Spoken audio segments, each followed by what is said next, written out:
بسم الله الرحمن الرحيم قال نوح عليه السلام إنما ياتيكم به الله یقینا راتلو کی تاستا پدی سر الله ان شاء کچرته غواړي وما انتم بمعجزين او نه تاسو خلاصي دن کی د الله نام ولا ينفعكم او پیدا بدرن کی تاسو ته نصحي نصیحت زما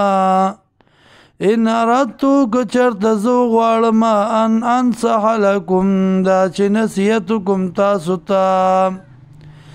ان کان الله کچرت الله یرید غواړي ایو غویکم دا چې مور د گمراهی ولګي پتاسو وربکم دا الله دې رب تاسو الیه ترجعون او دی الله تبارا ګرځي ام یقولون یا وای دې افتراو جوړ کړی دا د ځان قل ورته وایا ان افتریتو کچرتا جوړ کړی وی ما دې لره د ځان فعلی اجرامی نو په ما باندې سزا د دیدا وانا بریء مما تجرمون او زبی زاریم دا غسنا چې تاسو جرم کوئ ووحی الى نوح وحی وکړی شو نوح علیہ السلام ته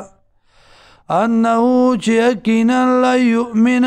چر ایمان نه راوړي من قومک د قوم ستانا الا من قد آمنا مگر هغه څوک چې ایمان راوړی دی فلا تبتئس مغم جنېږه بما پاغه څه باندې کانو یفعلون چې دی کوي واصنع الفلک او جوړه که کشتۍ بأعیننا په نګرانۍ زمونږ کې ووحینا او په وحی زمونږه په تعلیم زمونږه ولا تخاطبني او خبر مکوا من سرا فی الذین خبر مکوا من سرا د شپارس فی الذین ببار دغه کسانو کې ظلمو چې ظلم کړی دی انهم مغرقون یقینا دوی دی غرق کیدونکي